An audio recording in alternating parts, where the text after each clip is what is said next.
शुरुआत जो दिल छू जाए। अंधेरी जेल की कोठरी, सलाखों से आती हल्की रोशनी, भगत सिंह का सिनेमैटिक प्रोपेशन, दीवार पर घड़ी। सोचिए, मैं जो आपको एक कहानी सुना वो कहानी नहीं, एक रियल देशभक्त की कहानी है। चलिए मैं आपको सुनाता हूँ। सोचिए, एक ऐसा नौजवान जिसकी उम्र सिर्फ 23 साल थी। जिस उम्र में लोग अपने भविष्य के सपने देखते हैं, उस उम्र में भगत सिंह अपने देश के भविष्य के लिए अपनी ज़िंदगी कुर्बान करने जा रहे थे।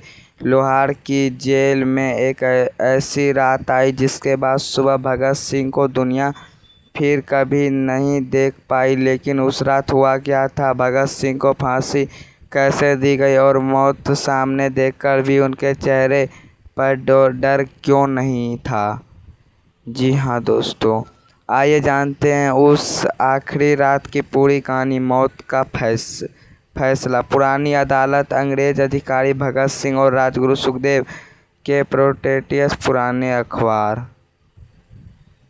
भगत सिंह, राजगुरु और सुखदेव को लोहार षड्यंत्र केस में मौत की सज़ा सुनाई गई थी। देश भर में उनकी सज़ा माफ़ करने की मांग उठ रही थी। लोग चाहते थे कि इन तीनों नौजवान की ज़िंदगी बच जाए, लेकिन अंग्रेज़ी हुकूमत ने अपना फैसला नहीं बदला। फांसी की आखिरी तारीख तय थी।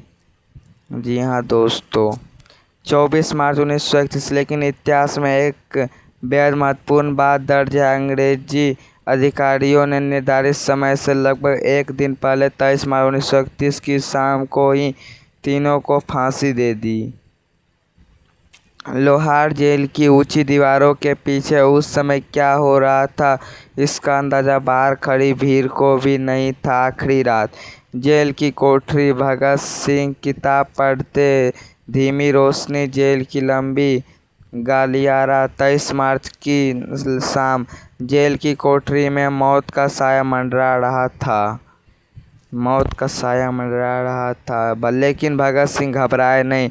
वे अपने आखिरी समय में भी पढ़ रहे थे और अपने विचारों में डूबे हुए थे। उनके सामने जिंदगी के कुछ ही पल बचे थे। सोचिए, सिर्फ 23 साल की उम्र, ना कोई लंबी जिंदगी, ना परिवार के साथ भविष्य, ना अपने सपने पूरे करने का मौका। लेकिन भगत सिंह ने मौत के सामने, उनके साथ राजगुरु और सुखदेव भी थे। तीनों जानते थे कि अब वापस लौटने का रास्ता नहीं है, फिर भी उनके कदम पीछे नहीं हटे। आखिरी कदम, जेल का लंबा गलियारा। तीनों की जेल कर्मचारी दरवाज़ा खोलते हुए कोई दृश्य नहीं। शाम का समय था। जेल के आखिरी तीनों कौन लेने पहुँचे? जी हाँ दोस्तों, भगत सिंह, राजगुरु और सुखदेव को फांसी घर की ओर ले जाया गया। कहा जाता है कि उस समय भी उनके भीतर डर से ज़्यादा देश के लिए गर्व था। उनकी आवाज़ें जेल की दीवारों से टकरा रही थी। उनकी इनकलाब जिंदाबाद। और फिर वह क्षण आया जब तीनों नौजवान अपने जीवन की अंतिम सीढ़ी पर खड़े थे। बाहर देश सो रहा था, लेकिन लाहौर जेल के अंदर इतिहास लिखा जा रहा था। फांसी घर की परछाई, बंद दरवाज़ा, जलता हुआ दीपक, कैमरा सीधे घटना दिखाने के बजाय एसेंबलिश रहे। 23 मार्च 1931 की शाम, भगत सिंह, राजगुरु और सुखदेव को फांसी दे दी गई। उस समय भगत सिंह की उम्र सिर्फ 23 वर्ष थी।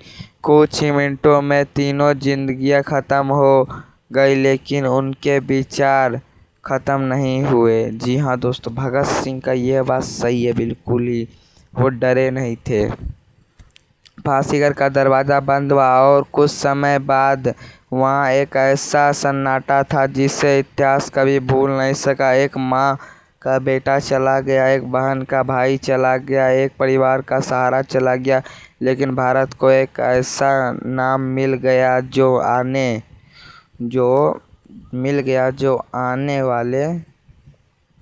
वाली पीढ़ियों के लिए अमर हो गया। सबों के साथ क्या हुआ? अंधेरी रात, जेल की दीवार सतलुज नदी की ओर जाती। असेंबली सेलपोर्ट, पुरानी तस्वीरों जैसा दृश्य। जी दोस्तों, सबसे दर्दनाक बात यह थी कि अंग्रेज अधिकारी नहीं चाहते थे कि इस घटना से कोई बड़ा जन आक्रोश पैदा हो। ऐतिहासिक विवरणों के अनुसार तीनों के शवों को जेल के मुख्य द्वार से बाहर ले जाने के बजाय रात के अंधेरे में पिछले रास्ते से बाहर ले जाया गया। उनके अंतिम संस्कार की प्रक्रिया भी गुप्त रूप से की गई। उनकी अंतिम यात्रा भी गुप्त रूप से की गई। जी हाँ दोस्तों, लेकिन खबर फैल गई, लोग उस स्थान पर पहुंच गए और जब लोगों को पता चला कि उनके प्रिय क्रांतिकारियों के साथ क्या किया गया तो पूरे देश में शोक और आक्रोश की लहर दौड़ गई। एक तरफ अंग्रेजी सरकार ने तीनों शरीरों को ख़त्म कर दिया था, लेकिन दूसरी तरफ भगत सिंह एक विचार बन चुके थे। सबसे भावुक अंत, भगत सिंह का प्रोटेस्ट धीरे धीरे तिरंगे में डिसॉल्व हो, फिर तीनों शहीदों की और अंत में जलता हुआ दीपक। जी हाँ दोस्तों, और अंत में एक दीपक ही जलता रह गया उस समय। तो चलिए मैं आपको आगे बताता हूँ। भगत सिंह की उम्र सिर्फ 23 साल थी, लेकिन उनका सपना उनसे कहीं बड़ा था। उन्होंने अपने लिए लंबी जिंदगी नहीं मांगी, उन्होंने अपने देश के लिए आज़ादी का सपना देखा। आज हम उनके बारे में सिर्फ इसलिए याद नहीं करते कि उन्हें फांसी दी गई थी। हम इसीलिए याद नहीं करते हैं दोस्तों, मैं बताता हूँ क्यों याद करते हैं। हम उन्हें इसलिए याद करते हैं क्योंकि उन्होंने मौत के सामने भी अपने विश्वास को नहीं छोड़ा। उनकी आखिरी सांस रुक गई, लेकिन उनका नाम नहीं रुका। उनकी आवाज़ दबाने की कोशिश की गई, लेकिन उनका विचार नहीं दबा। और शायद यही वजह है कि आज इतने वर्षों बाद जब भगत सिंह का नाम लिया जाता है तो दिल अपने आप का उठता है। दिल जो का उठता है। इनकलाब जिंदाबाद। शहीद ए आजम भगत सिंह, राजगुरु और सुखदेव को सत सत नमन। अगर आपको लगता है कि इन वीरों की कहानी हर भारतीय तक पहुंचनी चाहिए तो इस वीडियो को ज़रूर शेयर करें अपने दोस्तों के पास, परिवारों के साथ, क्योंकि शहीद मरते नहीं, वे इतिहास बना जाते हैं। वीडियो को लाइक, कमेंट, शेयर। और अगली वीडियो किस चीज़ पे लाऊं बताइए।